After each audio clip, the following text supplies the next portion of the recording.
Hello students, continuing our discussion on module 2, we will look at ethanol, ethyl alcohol. 5% blending is currently going on in petrol, and this ethanol is basically derived from sugarcane in sugar industries as a byproduct. This results in CO2 emissions, lesser CO2 emissions. The main advantage is we are spending almost 80 to 85% of the oil which is used in India is imported. So acts like reducing the foreign exchange towards oil imports. Because this ethanol C2H5OH, it has got a O, that is oxygen, so it leads to better combustion and hence reduced CO emission. And so does gasohol. Gasohol means gasoline plus alcohol is gasohol. US and all, instead of petrol they call it as gasoline, and it is almost potentially renewable fuel, but slightly because of lower calorific value we need a larger tank. Okay, sometimes, because as I said, it contains oxygen, so oxygen aids in combustion but doesn't have any calorific value.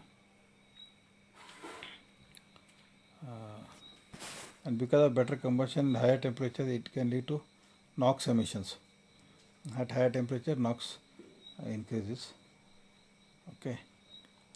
Then coming to hydrogen, the advantages are can be produced from water. It has got low environmental impact. Renewable, if it is produced from using renewable energy. If it is produced from water, then absolutely no CO2 emissions, and it's a good substitute for imported oil, crude oil. It's competitively priced and easy to store than electricity. Electricity storage, there are a lot of problems, like only batteries we have seen, and they can store very little. It is safer than gasoline, natural gas. It is non-toxic basically, and high efficiency. If it is used in fuel cells, so hydrogen has better efficiency. Only thing is, it is not found in nature directly, and you need a lot of energy to split water and produce oxygen. It is not renewable if it is generated using fossil fuel energy, electricity, or nuclear power electricity. As of now, it is expensive. So that is why it is not popular. But in the next decades to come, it will become economical. As I said, it is in 25 to 50 years. It will be, technology will be very viable. People are working on fuel cell cars. Some fuel cell cars are already in sale in developed countries.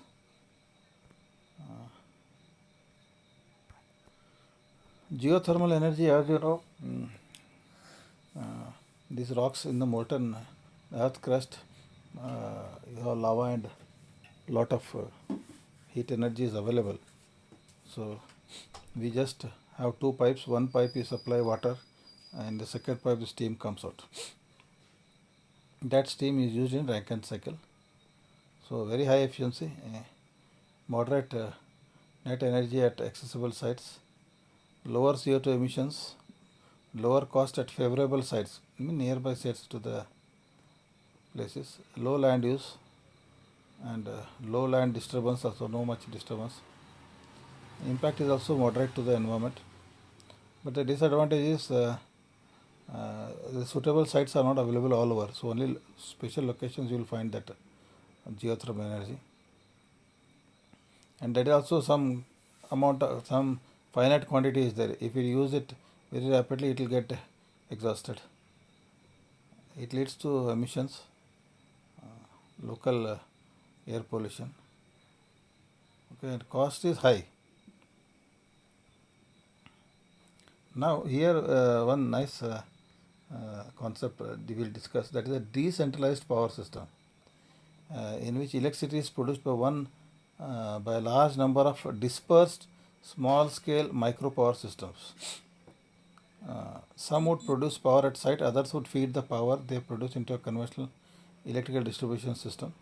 Over the next few decades, many energy and financial analysts expect a shift to this type of power system. Proponents say that such a dispersed power system is less vulnerable to terrorism and blackouts from hurricanes, floods, and other disasters. See, as you are aware, now we have a national grid, and all this it from east, west, north, south. And if there is a problem, then the entire grid fails. You have seen that northern grid failing, southern grid failing, failing for more than a day, 2 days, 3 days. Blackouts will happen. And even in this corona, you saw lockdown was there, so there was problem, though electricity was restored because the demand was reduced. After that, in the lockdown period, the demand came down to almost 10-15%. Now here you can see in the distributed power system, you have got like wind farms, renewable energy, solar cell power plants, that is solar power plants, photovoltaic plant, then bioenergy plants using biomass, and these houses also they have got rooftop solar cells, and these are like bi-directional, means when they require they take electricity from the grid, and when they don't require they have excess power, they give it back to the grid. That is called bi-directional metering is there, two-way metering. It also has got this distribution system which supplies mainly to the industries. Okay, and you have some micro turbines like in hydel power plant, mini turbines, small turbines, like not big ones. And also you are planning to produce power from fuel cells using hydrogen as a fuel.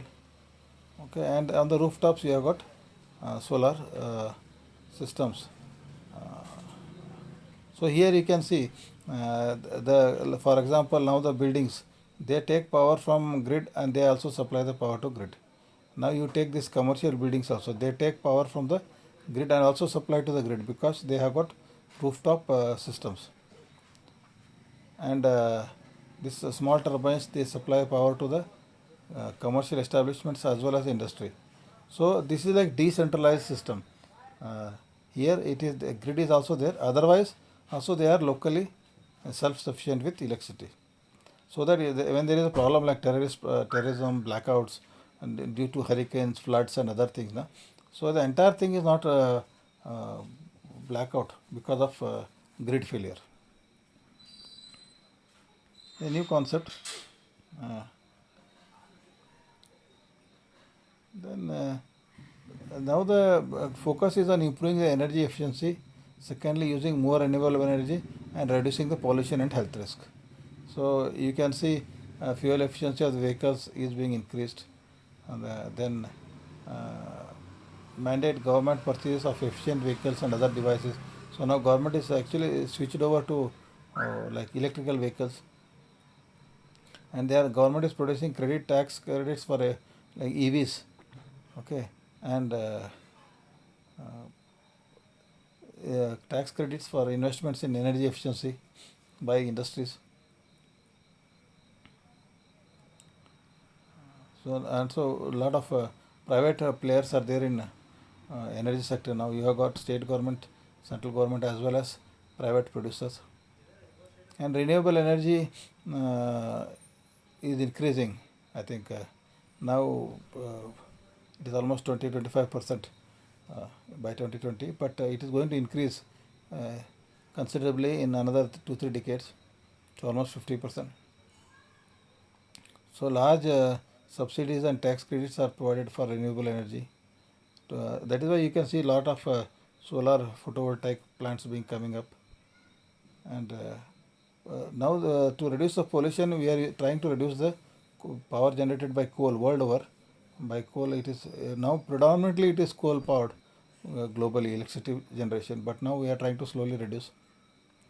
So subsidies are reduced on coal, but and taxes are being increased. Okay, and nuclear power also due to some issues like in Fukushima and all, Chernobyl, now they are also taken a back seat. This is regarding your ocean thermal energy conversion. You can see ocean thermal, it works on a simple principle. that the surface water, there is a difference in temperature between the surface water and the inside water. ठीक है, deep inside the ocean the temperatures are low.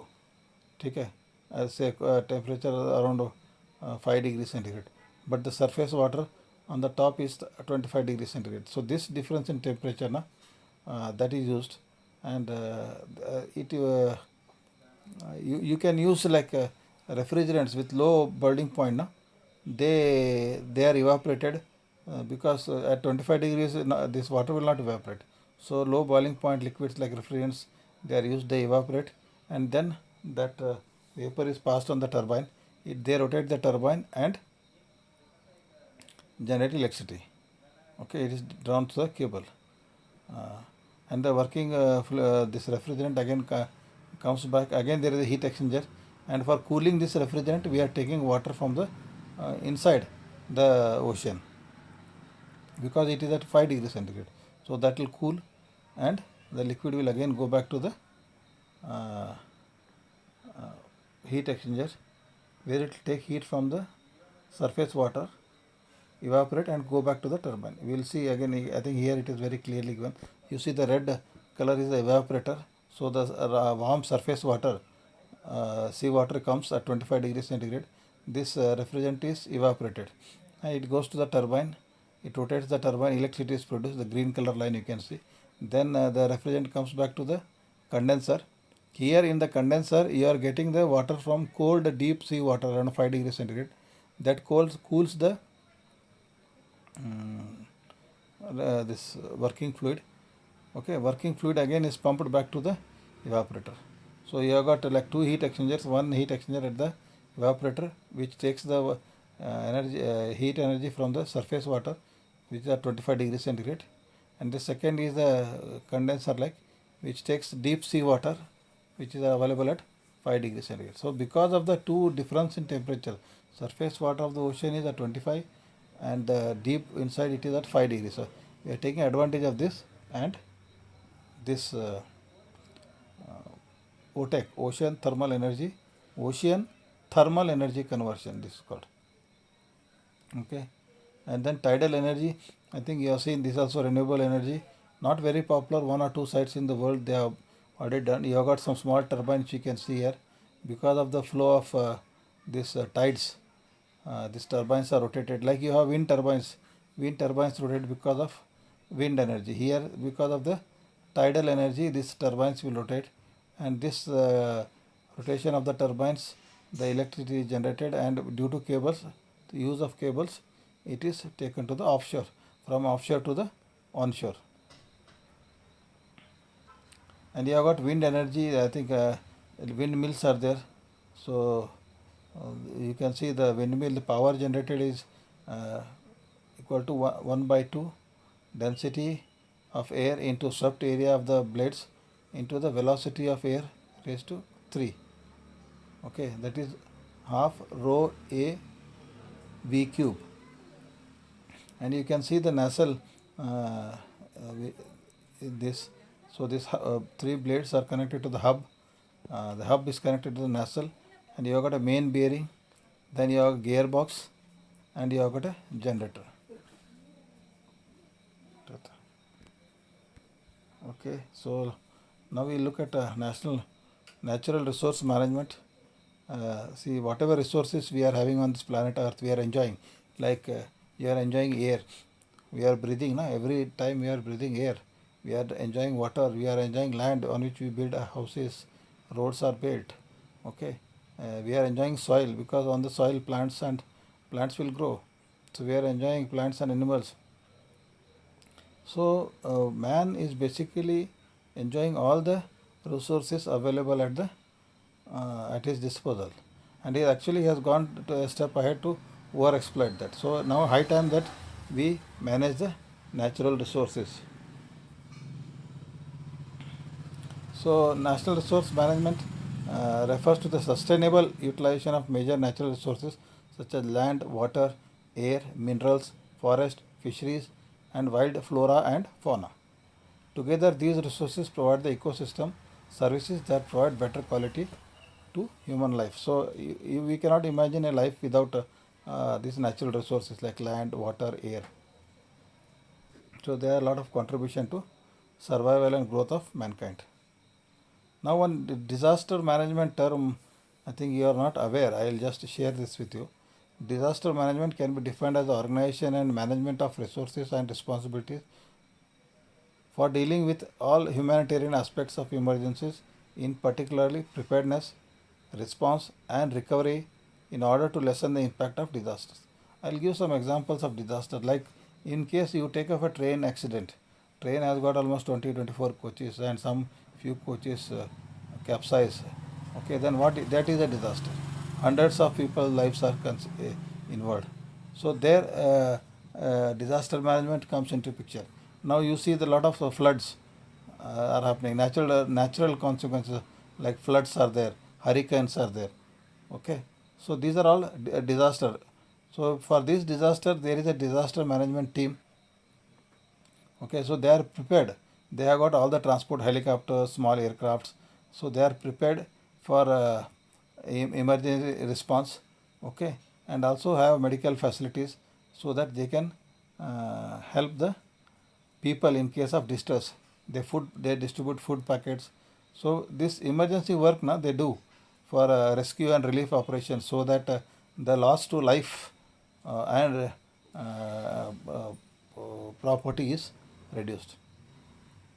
So nowadays this disaster management is catching up, and we have got disaster management teams both at central government as well as state government and even districts also now. So these disasters can be classified into three types.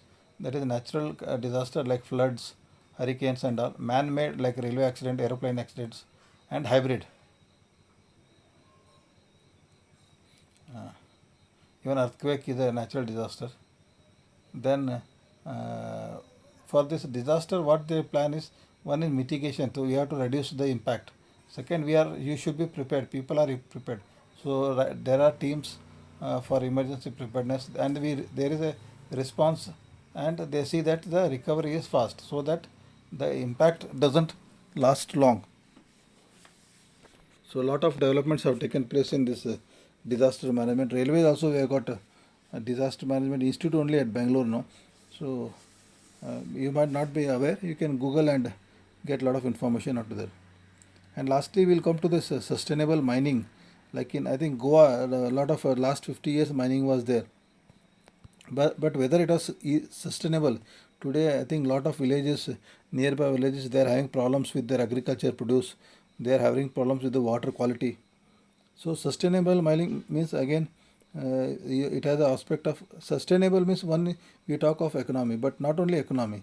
Then there is efficiency involved. There is safety involved in that, and there is communities, the society, as I said.